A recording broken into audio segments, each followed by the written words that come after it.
Disclaimer. यह कहानी एक काल्पनिक रचना है जिसका उद्देश्य पाठकों को मनोरंजन, प्रेरणा और नैतिक शिक्षा प्रदान करना है। इसमें वर्णित स्थान, पात्र, घटनाएं और शक्तियां पूरी तरह से लेखक की कल्पना पर आधारित हैं। किसी भी व्यक्ति, समुदाय, संस्कृति, धर्म या ऐतिहासिक तथ्य से इनका कोई प्रत्यक्ष या अप्रत्यक्ष संबंध नहीं है।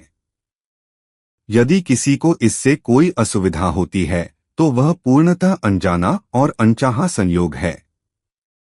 यह कहानी बच्चों और युवाओं में सच्चाई, त्याग, निष्ठा और बड़ों के सम्मान जैसे मूल्यों को बढ़ावा देने के उद्देश्य से लिखी गई है।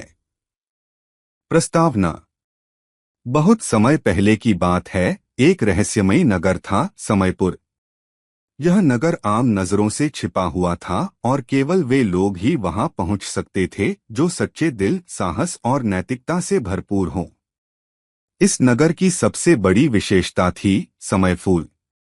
यह फूल साल में एक बार खिलता और जिसकी भी हथेली में गिरता उसे भविष्य देखने की शक्ति मिलती। लेकिन समयपुर की शांति तब टूट गई जब एक लालची राजा को इस फूल का पता चला। रूह और उसका सपना। रूह नाम का एक 14 साल का बालक अपने माता पिता के साथ एक सामान्य गांव में रहता था। वह ईमानदार, साहसी और हर किसी की मदद करने वाला था। हर रात उसे एक अजीब सपना आता, एक पहाड़ी के ऊपर सुनहरा फूल जिसके चारों ओर समय की रेत बह रही होती थी। एक दिन रूह ने अपने दादा से पूछा, दादाजी, क्या सपनों का भी कोई मतलब होता है? दादा मुस्कुराकर बोले, अगर सपना बार बार आए और दिल को छू जाए तो समझ लो वह किसी महान कार्य के लिए बुलावा है। रूह ने निश्चय किया, वह उस सपने के फूल को खोजेगा। समयपुर की खोज। रूह ने अपनी यात्रा शुरू की। उसने अपने साथ केवल एक पोटली ली जिसमें एक लोटा पानी, थोड़े से चने और उसकी मां का दिया हुआ रक्षा सूत्र था। सफर आसान नहीं था। रास्ते में वह एक बूढ़े संत से मिला जो बीमार थे। रूह ने अपना खाना उन्हें दे दिया। संत ने आशीर्वाद देते हुए कहा, तू सत्य और सेवा की राह पर है।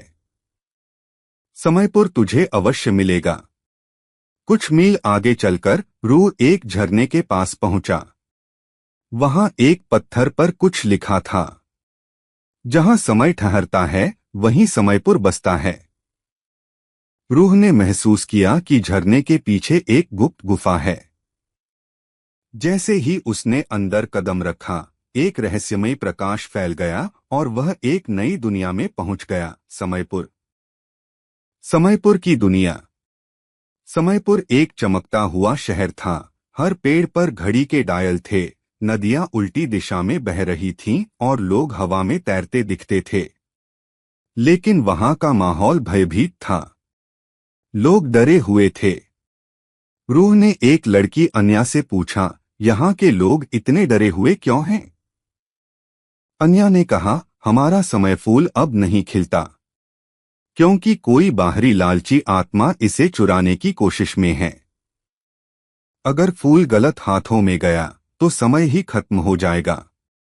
रूह ने वचन दिया, मैं समय फूल को सुरक्षित रखने में मदद करूंगा। लालची राजा और समय का जाल। दूसरी ओर राजा वेलकस नाम का एक लालची शासक एक तांत्रिक की मदद से समयपुर में घुस आया था। उसे भविष्य पर अधिकार चाहिए था। वह चाहता था कि समय फूल को हथियाकर वह हर युद्ध जीत सके, हर दौलत पा सके। राजा ने समयपुर पर हमला कर दिया।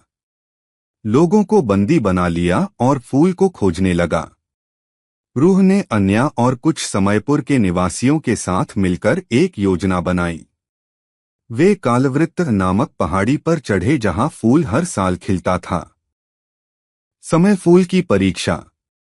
फूल केवल उसी को दिखाई देता जो निष्कलंक हो। जैसे ही रूह पहाड़ी पर पहुंचा, उसे एक आवाज सुनाई दी, अगर तुम योग्य हो तो 3 परीक्षाओं से गुजरना होगा। पहली परीक्षा, सत्य का जल। एक झील के पास 3 प्याले रखे थे। केवल एक में ही सत्य का जल था। अगर गलत प्याला चुना तो रूह हमेशा के लिए समय में खो जाएगा। रूह ने ध्यान से देखा, एक प्याले के जल में उसकी मां की छवि दिख रही थी। उसने वही चुना। परीक्षा पास। दूसरी परीक्षा, त्याग की अग्नि। एक अग्निकुंड के पास रूह से कहा गया, अपनी सबसे प्रिय वस्तु इस अग्नि में डालो। रूह ने मां का दिया रक्षा सूत्र उतारा, एक पल रोया और फिर उसे अग्नि को सौंप दिया। परीक्षा पास। तीसरी परीक्षा, समय का भ्रम। एक विशाल घड़ी उसके चारों ओर घूमने लगी। उसमें राजा वेल्कस की आवाज गूंजी, रूह, मैं तुझे राजा बना सकता हूं, अमर कर सकता हूं।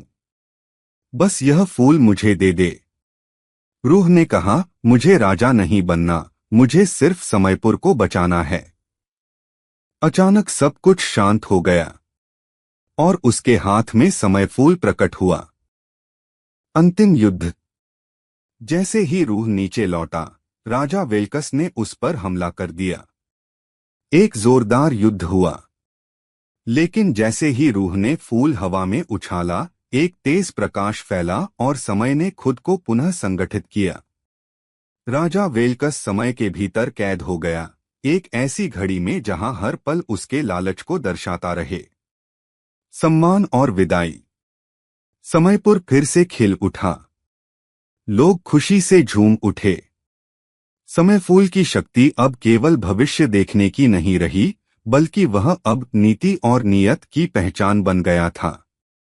समयपुर के बुजुर्गों ने रूह से कहा, तुम नायक नहीं, एक आदर्श हो। तुम्हारे जैसे ही लोग दुनिया को दिशा देते हैं। रूह ने मुस्कुराते हुए कहा, मुझे कुछ नहीं चाहिए, बस यही सीख लेकर जा रहा हूं कि सच्चाई, त्याग और सम्मान ही सच्ची शक्ति है।